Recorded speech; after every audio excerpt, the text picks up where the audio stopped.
itu sabananyo atau kiasan. So kalau menghijau tarui, Khidir ko kabanyo setiap tahun datang ke Makkah, tentu hijau Makkah kini yo. Ya tuan lulai. Jadi makna menghijau itu sebagian ulama memahami cerita itu sebentuk kiasan. Di manyo berado nikmat Allah sering atau banyak turun.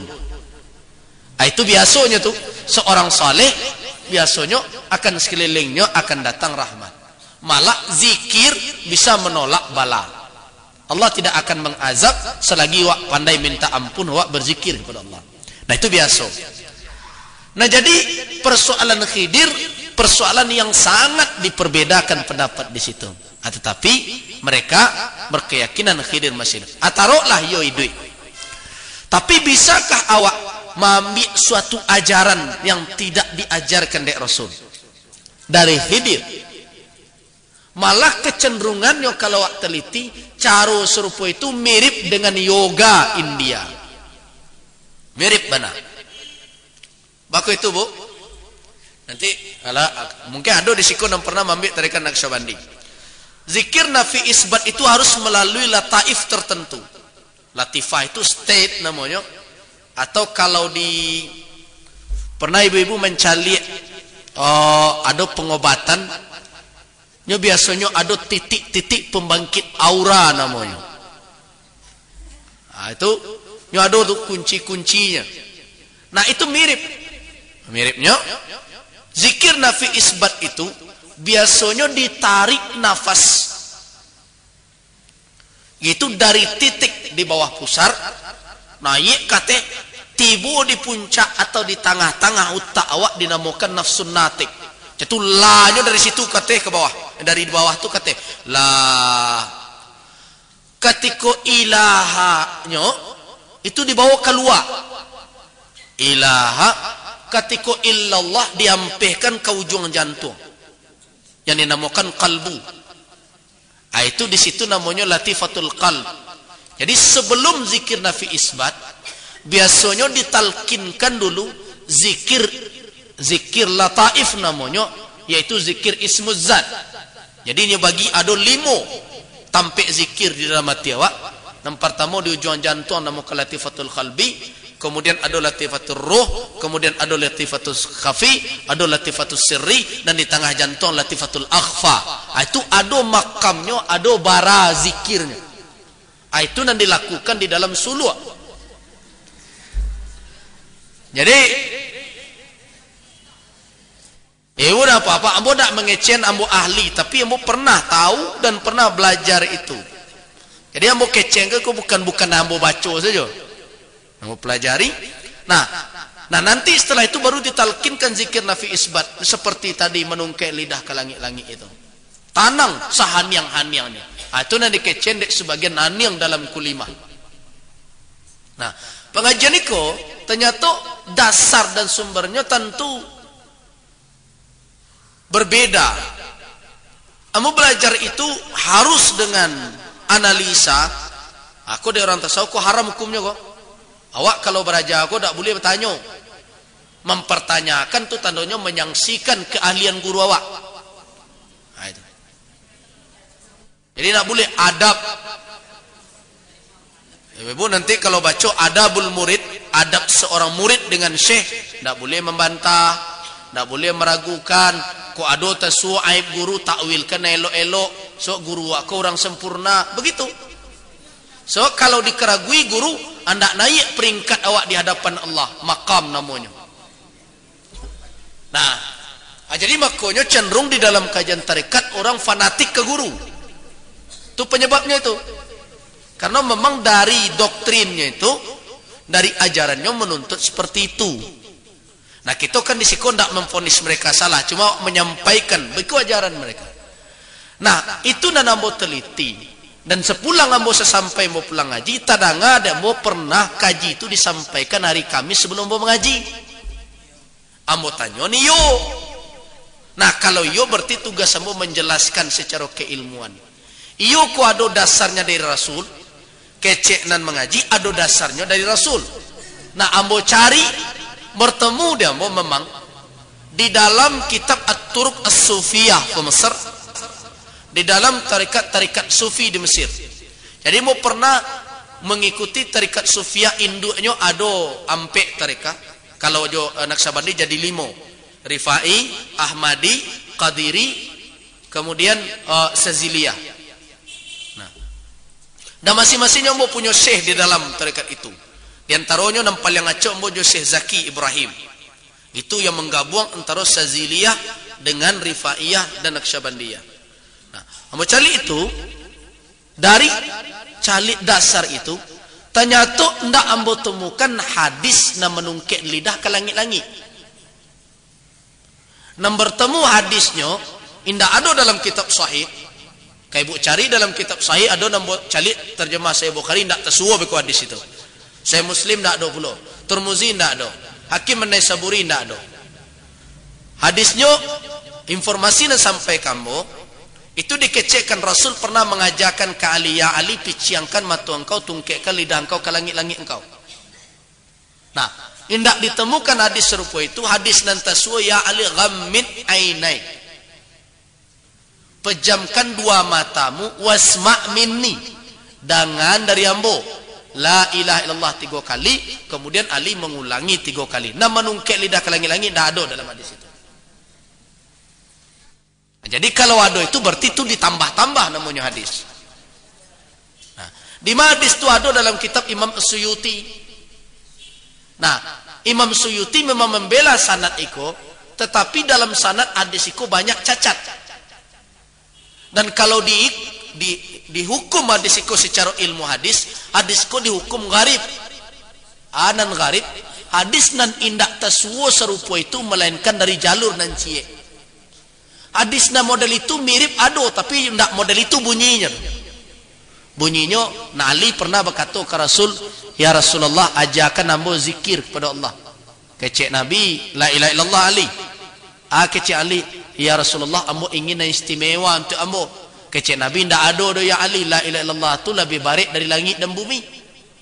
Nah, hadis nan serupa itu gharib. Banang kok gharib? Aneh, karena dalam kitab-kitab hadis nan mu'tamad itu bukan cerita Ali dengan Nabi, tapi Nabi menceritakan dialog Musa dengan Allah. Itu nan sahih.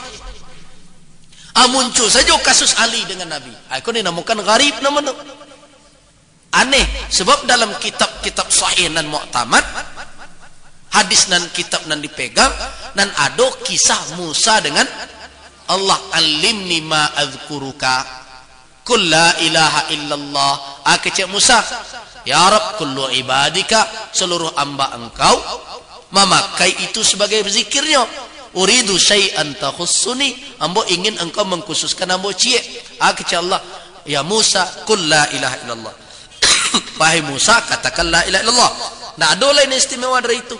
Kalau seandainya 7 lapis langit dan bumi diletakkan di ciek daun timbangan, kemudian la ilaha illallah di ciek daun timbangan, barik la ilaha illallah baru itu. Nah, itu redaksi nan ado dalam kitab nan mu'tamad. Tiba saya muncul kasus Ali. Kerumit ni kok. Nah, dari mambo dape? Pertama dari Syekh Abdul Khalik tadi. Yang kedua ambo temukan dalam kitab Syarah Nahjul Balaghah. Kitab Nahjul Balaghah itu adalah kumpulan dari khutbah-khutbah Ali bin Abi Thalib. Di kumpulan dari khutbah-khutbah Ali dinamakan kitab Nahjul Balaghah. Nah, di dalam kitab Syarah Nahjul Balaghah diajarkan de Ali caro itu, tetapi tidak nyokecen dari Nabi. Diajarkannya ke anaknya bernama Muhammad ibn al-Hanafiyah, anak Ali. Kecil Ali bin Abi Thalib, ya Muhammad, tekankan geraham engkau, kemudian berzikir engkau, dan tungkekkan lidah engkau ke langit-langit engkau, untuk itu dalam peperangan, supaya nak kue engkau berhadapan dengan pedang musuh, kok bisa mungkin meleset pedang musuh dari engkau. Jadi nak musuh itu di dalam parang. Ali mengajarkan kepada Muhammad bin Hanafiyah, tahan nafas engkau, gatangkan geraman engkau, tungkekkan lidah engkau, ayunkan pedang engkau, bertambah kekuatan engkau.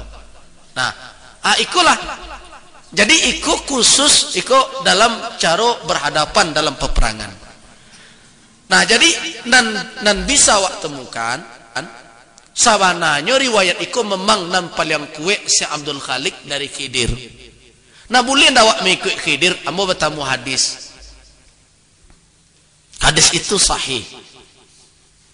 Kecik Rasul, "Lau kana Musa baina azhurikum wattaba'tumuhu wa taraktumuni ladalaltum dalalan ba'ida antum hazzi minal umami wa ana hazzukum minan nabiyyin." Kecik Nabi, kalau seandainya jangan Khidir dipertikaikan di orang kenabian, Musa lah hidup di tengah-tengah kalian, kecik Nabi.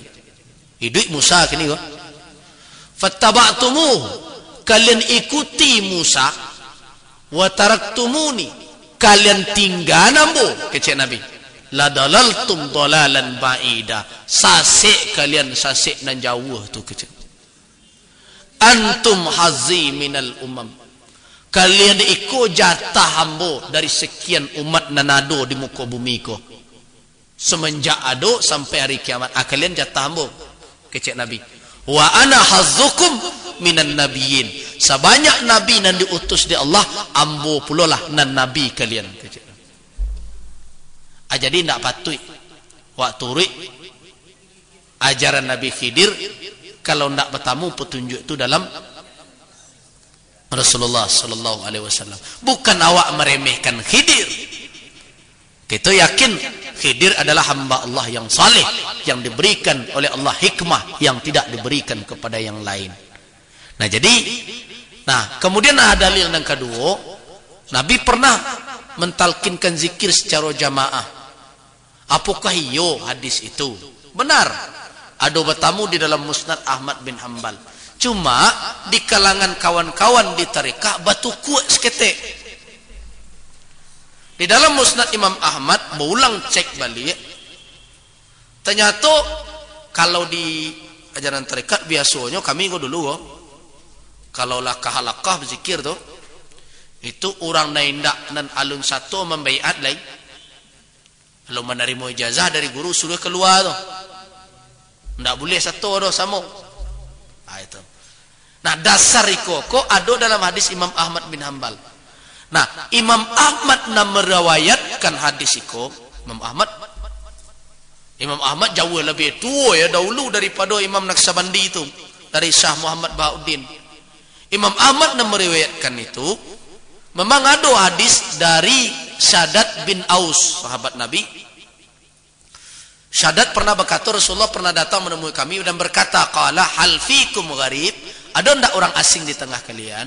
Nah, ketika itu makna gharib itu kece Imam Ahmad meriwayatkan hadis itu Ahmad bin Hanbal. Gharib itu yakni ahlul kitab. Dia yang gharib itu bukan orang lalu menerima baiat, bukan orang lalu menerima ijazah, tetapi maknanya adalah ahlul kitab, orang kafir. Nah, masa orang Islam disuruh keluar awak ke berzikir? Dia selanya. Nah, biasanya di dalam halaqah tarekat biasanya pergi keluar. Awak kau hendak ambil na dulu ijazah, baiat na dulu. Nah, kalau belum baiat keluar, dasarnya ikut, ndak kuat ikut dasarnya. Kenapa? Karena Imam Ahmad gharib itu maknanya bukan orang Islam lalu menerima ijazah, tapi adalah ahlul kitab. Nah, sudah itu ndak dodo, baru irfa'u aidiakum, angkat tangan kalian ke Nabi wa qulu la ilaha illallah, ucapkan la ilaha illallah. Hadis itu lemah karena di dalam sanadnya terdapat Rashid bin Daud, dituduh oleh ulama indak siqah. Jadi ambo cuma menjalihkan itu. Itulah kedudukan hadisnya. Nah, terserah orang yang memakai kaji itu akan memakai dalil itu dengan kategori itu, silahkan. Tetapi ambo tetap menyatakan bahwa di dalam kajian ilmu hadis dua sumber yang jadi rujukan itu adalah dalilnya lemah. Kecuali kalau ada sumber lain buat teliti lo lah balik. Tapi sejauh itu itulah yang ambo ketahui.